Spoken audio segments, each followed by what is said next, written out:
DJ and PK, it is 97.5, the KSL Sports Zone, and we are joined by Frank Dolce. Frank, good morning. Yes, sir. Good morning. Frank, coming off a bye week, man, what do you do with yourself? Oh, I don't know. Thank goodness you got a game this Saturday. Lockdown, playing around it. It's an excellent question. Yeah. Give order to your life. I know. Do you think that you feel like that? Like, you're going through the season, then you have a bye week, and you kind of like you don't know what to do with yourself on a weekend, or do you feel like, oh, this is nice to have a weekend off? As far as we're concerned, I know what your answer is.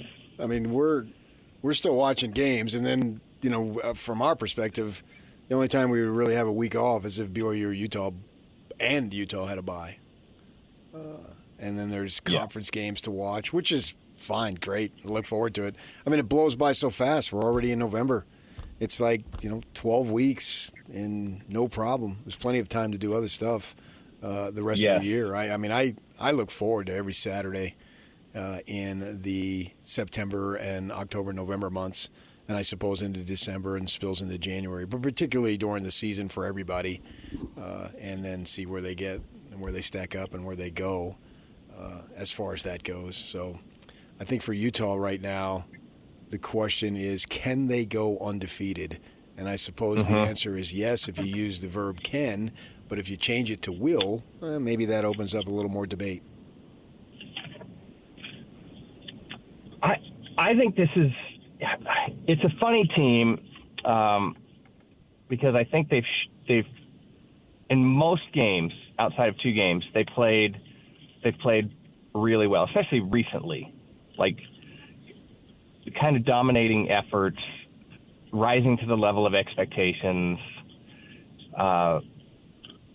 shutting down opposing teams, and so it's interesting to look back across the two games where they didn't win, and some of the issues that went along with that. I think Texas Tech I think they're really good. Yep. Certainly beatable, but really good. And maybe that may be a closer matchup. I wouldn't say that Utah necessarily goes in and wins that game in a rematch, but certainly would. I think they would perform better. Although even with the problems they had, they were still really close in the fourth quarter until it got blown out. I think that Utah beats BYU in a rematch. Like, I think that's the way that Utah's played recently. I think they win that game, and I don't think it's necessarily a blowout, but I think they win that close game in a rematch. Oh, they kicked the crap out of him, Frank. Let's call it like it is. Really? No, I got no idea. Well, the next three are very winnable games, They are. and so I don't know. We talked about it last week. I don't know if I like where the bye week fell because Utah had some momentum, and sometimes it's really difficult to regain momentum coming off of a bye. So we'll see how. And sometimes it's a matter of a quarter or so, and then you find your rhythm again. But you don't. This is one of those games where Baylor is good, beatable, but good. And if you you have to jump on them early and start dominating the game. If you let Baylor hang around, all of a sudden you find yourself in a difficult situation in the fourth quarter. That's a game that Baylor could snatch away. So it'll be interesting to see how, coming off of this bye week, how they perform early in the game. I assume they're going to be able to run the ball because looking at Baylor's losses, Baylor did a good job against the run against UCF, but in the losses, like Cincinnati ran for 196 yards, TCU ran for 265 yards. If you're going to compete with Utah, you've got to have either a very good or a great defensive line. And the two teams that beat Utah are either very good or great when it comes to stopping the run. Mm-hmm. Baylor looks like a disaster. Cincinnati and TCU ran all over them. Arizona State also beat them and ran all over them. I mean, how are they going to stop the run? Utah would need a Yeah, turnovers, penalties, sacks, negative plays. I just don't see how they're going to limit Utah to 3 or 4 yards a carry. Kyle's going to go for it on fourth down. The analytics are going to tell him to go on fourth down. And against Baylor, I think those analytics are going to be awesome because I don't think Baylor doesn't sound like they got a run defense that can stop anybody when they only need a yard or two. Yeah, I think Baylor will have to just take a chance and walk a bunch of people up to the line of scrimmage. Like, they're just going to have to get safeties and everybody within 10 yards of the line of scrimmage and just sell out against the run. I think that's their only that's chance. going to be their best chance. And so and then you do that and you say, well, okay, so it's been the question mark this year. Can Dampier and the passing game provide enough to score points, stay on the field, score points, and make the defense pay for walking up to the line of scrimmage? I mean, I wouldn't be surprised to see that happen. To see Baylor do that, and to see anybody do that until Utah proves that they can throw the ball effectively downfield. Effectively meaning, 65% completions, and lots of yardage in the passing game. So I think that's always been the question about this team this year is if you can't stop the run, you're in trouble. If you're going to sell out to stop the run, does Utah have enough offensively to beat you through the air? And I think we'll see that. I still say the same thing. Like, Dampier is good enough throwing the ball. I think we'd like to see him be a little more efficient throwing the ball downfield. But I do like his depth of talent catching the football.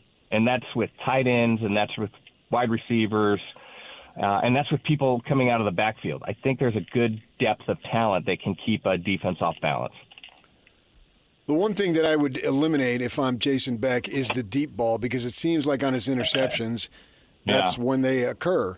And it's just not there, so don't force around in a square or square and around, whatever that thing is. Yeah. He threw one up for grabs. It didn't matter because they were beating Cincinnati senseless. But, I mean, it was to the point of virtually standing there and handing the defensive back the ball. And we know that there was a critical interception on a deeper throw against BYU, so just stop that. And I think they can still be effective and win the games doing what they do, running the ball with him particularly. And now Parker has sort of come into his own now after a slower start, but he's fine and he's taken off. And then just do those short passes and just stick with that. If that's what's going to win you games, go ahead and win them. Because I think in large part they got a nice ranking in the playoff committee because they've been beating the snot out of all these teams. Well, that's already on the books. So if you just go win these next 3 games fairly comfortably and not by 30 points, that's good enough to what you're trying to accomplish. So take that mindset, and I think they'll go 3-0. If you can, I don't disagree with the deep ball. I think, Coach, it's like so you watch game film and you look at defensive weaknesses and you say, you know what, if we run this play, or if we tweak our play, if we run this play, this guy should be open. I mean, we should be able to throw the ball downfield. And so everything looks so good on film and the way you draw it up and even maybe the way that you practice it that you kind of like, well, we have to give it a shot. It should work. and then whatever happens, it doesn't work. But I think you're exactly right. The deep ball has been the issue, and getting late in a progression seems to be the issue. But getting rid of the ball quickly and moving around and throwing the ball on the move seems to be well within Dampier's capabilities. So let's just say Utah throws the ball and averages 5 or 6 yards per catch, but they're completing 70% of their passes. I mean, that sounds like, and still, getting a decent amount on the ground. That sounds like that could be a winning formula, and no turnovers. I mean, no turnovers is going to be the key. So I think I like that idea of just playing more into the strength of the quarterback. Get rid of the ball quickly, get it to the guys who can make a play downfield, average 5 or 6 yards per catch, high completion percentage. That seems like a winning formula. And you have an offensive line that I think is starting to perform like everybody said they should perform early in the season, which should be a great benefit to Dampier. So, offensive line, obviously, running game, those are the two most important things to a quarterback. And so the offensive line seems to be there. If Baylor tries to sell out and Utah can still complete 70% of their passes, I think that's a winning formula. Any worries about the defense versus an offense? I mean, Baylor can score points. And they having a bunch of games this year, and they can score points in bunches. So is there any worry about that?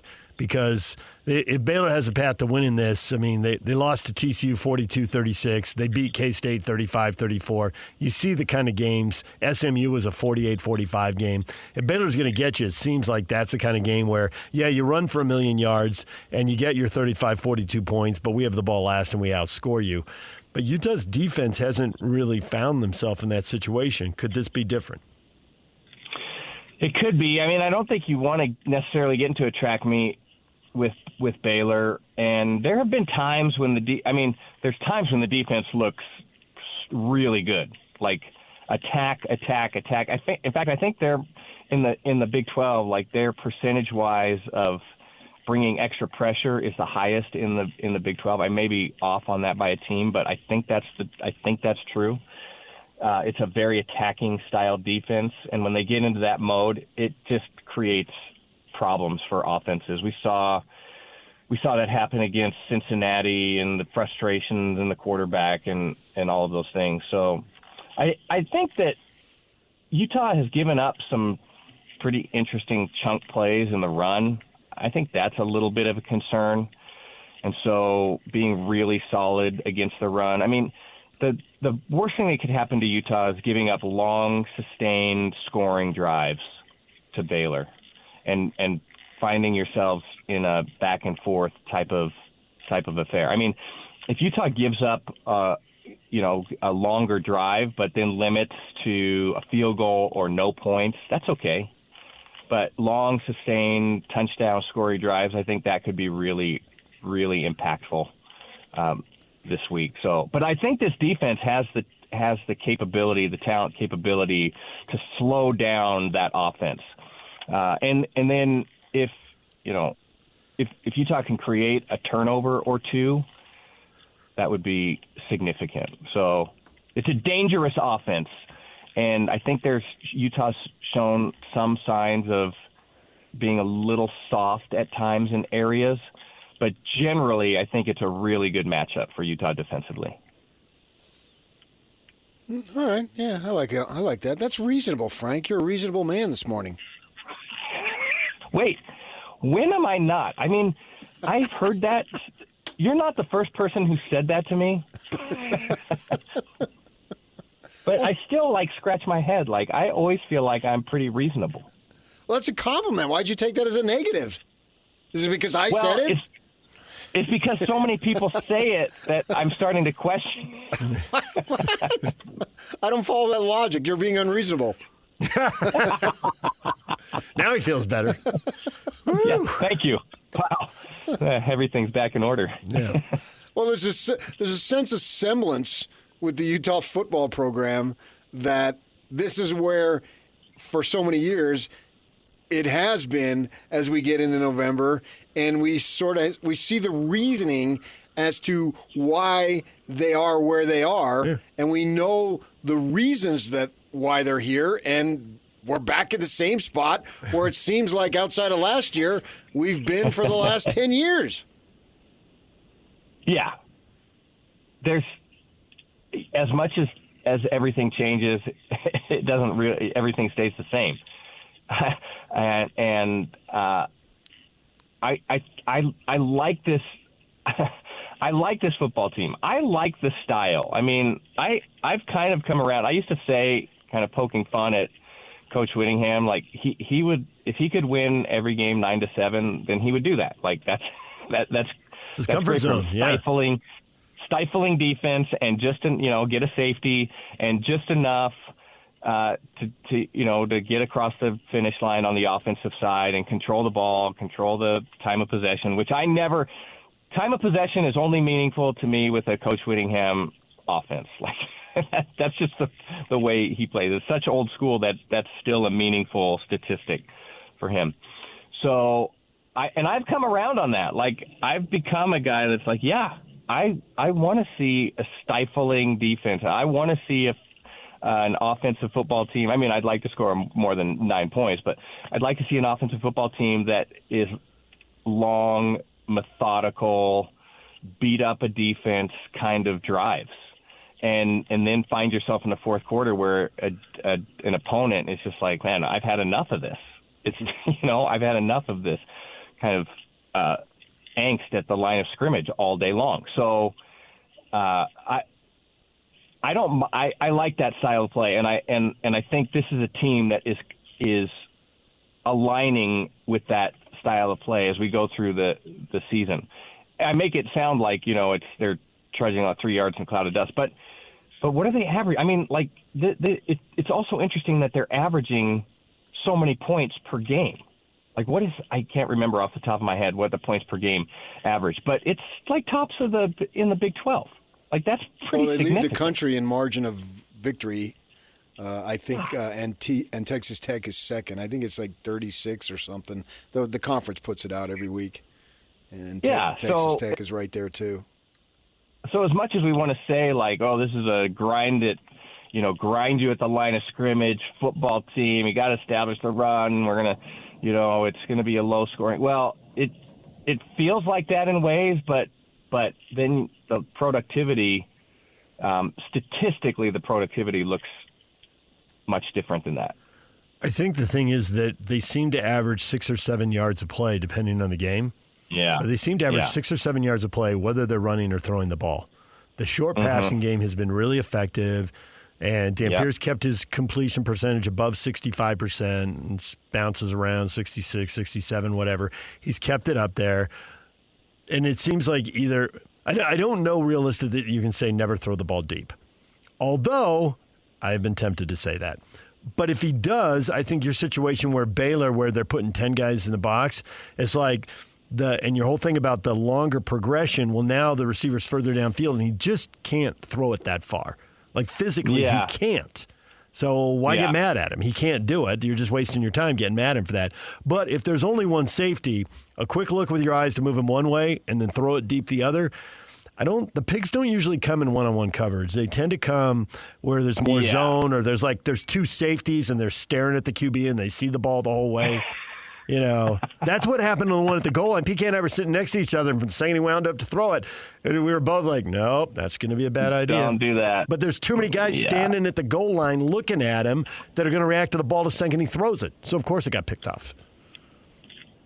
I had a guy at El Camino Junior College, PK, Coach Pete, and I threw a bad interception in a game, and Coach Pete was our quarterback coach.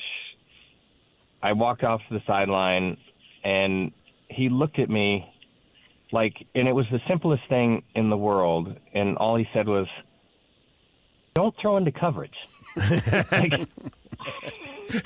So there's a lot of guys wearing the other color shirt. Don't throw it there. That was it, and it was like such an aha thing, because you have this sense like, oh, I can make a play. I can throw it in.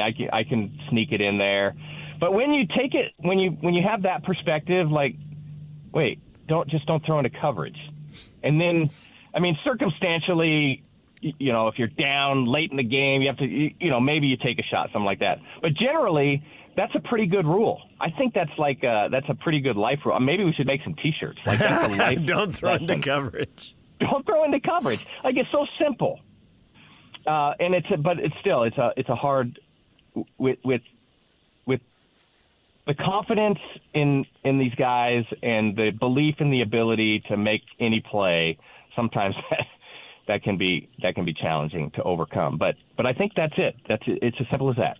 Even if it gets late in the progression, even if you're under pressure, even if, just don't throw into coverage. Got it. I don't know if it was a quarterback who'd been in the room with Joe Flacco or if it was a receiver, but it was one or the other. It was an ex-player. And he got asked, how come Joe Flacco is not only in the league at this age, but he's playing, and he's occasionally winning big games against good teams? And the guy cracked up, like you're laughing right now, and he said Joe Flacco can adapt to any offense because it's not that he doesn't care about the offense, but his rule is simple. Where's the one-on-one coverage? Who's one-on-one? Yeah. Defenses have either one or two extra players, right? If they're rushing 4 and there's 5 guys blocking them, they've got an extra guy they can put out there. And they don't have to defend the quarterback because you don't need to spy on Joe Flacco. He's not running anywhere.